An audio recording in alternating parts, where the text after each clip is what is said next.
మీ అభయ TV channel ద్వారా మీ కుటుంబ సభ్యులు బంధుమిత్రులకు శ్రేయోభిలాషులకు పుట్టినరోజు పెళ్లి రోజు శుభాకాంక్షలు తెలియజేయాలనుకుంటున్నారా? అయితే 3 రోజుల ముందుగానే మీ కలర్ ఫోటోతో పాటుగా వివరాలను మా వాట్సాప్ నెంబర్కు పంపించగలరు. మా వాట్సాప్ నెంబర్ 9346337110. ఈ అవకాశం కేవలం తెనాలి నియోజకవర్గ ప్రజలకు మాత్రమే. అభయ టీవీకి స్వాగతం. ముగ్గుల పోటీ విజేతలకు నగదు బహుమతి ప్రదానం. హిందువుల దశాబ్దాల కోరిక నెరవేరింది. పాటిబండ్ల రామకృష్ణ. ఎంపీ నిధులతో సీసీ రోడ్ల నిర్మాణం, మంచినీటి ఓవర్ హెడ్ ట్యాంక్ నిర్మాణం. ఎంపీ కేశినేని నాని. కులమతాలకు అతీతంగా అయోధ్య రామని అక్షింతల పంపిణీ. పవన్ కళ్యాణ్తో భేటీ అయిన వల్లభనేని బాలశౌరి. జై శ్రీరామ్. అందరికీ నమస్కారం.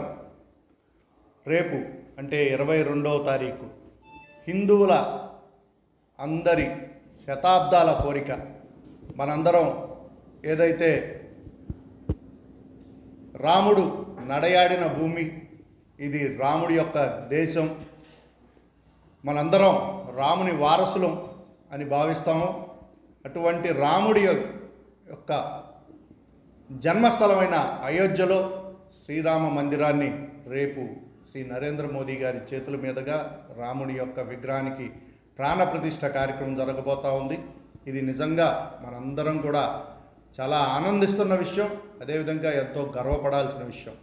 ఎందుకంటే కొంతమంది ముష్కరుల చేతిలో కొన్ని శతాబ్దాల క్రితం ఆ మందిరానికి ఏదైతే అవమానం జరిగిందో ఆ అవమానాన్ని ఇన్నాళ్ళు మనందరం భరిస్తూ వచ్చాం.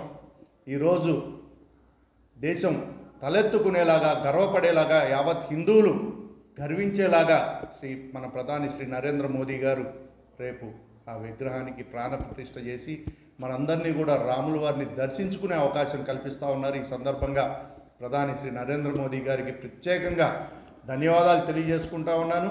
అదేవిధంగా రామభక్తులం, హిందువులమైన మనందరం కూడా రేపు ఆ సమయంలో మనందరం కూడా ఆ కార్యక్రమాన్ని తప్పనిసరిగా వీక్షించాలి. అందరికీ అయోధ్య వెళ్ళే అవకాశం లేదు కాబట్టి మనందరం కూడా ఎక్కడికక్కడ తెనాల్లో కూడా 4-5 చోట్ల స్క్రీన్లు ఏర్పాటు చేయడం జరుగుతూ ఉంది. మన ఇంట్లో టీవీల్లో కానీ ఆ కార్యక్రమాన్ని వీక్షించాలి. రేపు సాయంత్రం అందరం కూడా మన పూజా మందిరంలో ఒక 2 దీపాలు, ఇంటి బయట 2 దీపాలు, బయట తులసి కోట దగ్గర ఒక దీపం, ఇట్లా 5 దీపాలు వెలిగించి నిజమైన దీపావళిలాగా మనందరం కూడా దీన్ని జరుపుకోవాలని కూడా ఈ సందర్భంగా విజ్ఞప్తి చేస్తూ ఉన్నాను. అదేవిధంగా హిందువులందరూ కూడా ఆనందిస్తున్నందుకు ఈ సందర్భంగా హిందువులందరి తరఫున ప్రధాని శ్రీ నరేంద్ర మోదీ గారికి ప్రత్యేకంగా యోగి గారికి, మోదీ గారికి ధన్యవాదాలు తెలియజేసుకుంటా ఉన్నాం. జై శ్రీరామ్. మన అభయ టీవీ ఛానల్ వారు సంక్రాంతి సందర్భంగా నిర్వహించిన ముగ్గుల పోటీలలో విజేతలైన మహిళలకు బీజేపీ రాష్ట్ర అధికార ప్రతినిధి పాటిబండ్ల రామకృష్ణ చేతుల మీదుగా మొదటి బహుమతి శ్రీమతి ఎన్ సత్యవతి, రెండవ బహుమతి కె భూలక్ష్మి, అలాగే తెనాలి పట్టణ ఆర్యవైశ్య సంఘ కార్యవర్గ సభ్యులు బెల్లంకొండ రామ్మోహన్ చేతుల మీదుగా మూడవ బహుమతి బి రత్నకుమారి గారులకు నగదు బహుమతిని అందజేశారు. మచిలీపట్నం ఎంపీ వల్లభనేని బాలశౌరి జనసేన పార్టీ అధినేత పవన్ కళ్యాణ్ను ఈరోజు హైదరాబాద్లోని వారి స్వగృహంలో మర్యాదపూర్వకంగా కలిశారు. దీంతో బాలశౌరి వైఎస్ఆర్సీపీ నుండి వైతొలకి జనసేన పార్టీలో చేరే అవకాశం ఉందా అని రాజకీయ వర్గాల్లో ఆలోచన రేకెత్తింది.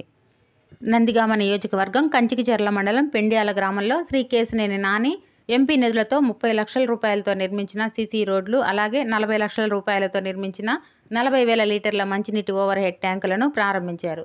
ఈ కార్యక్రమంలో ఎమ్మెల్యే మొండితోక జగన్మోహన్ రావు, ఎమ్మెల్సీ మొండితోక అరుణ్ కుమార్ పాల్గొన్నారు.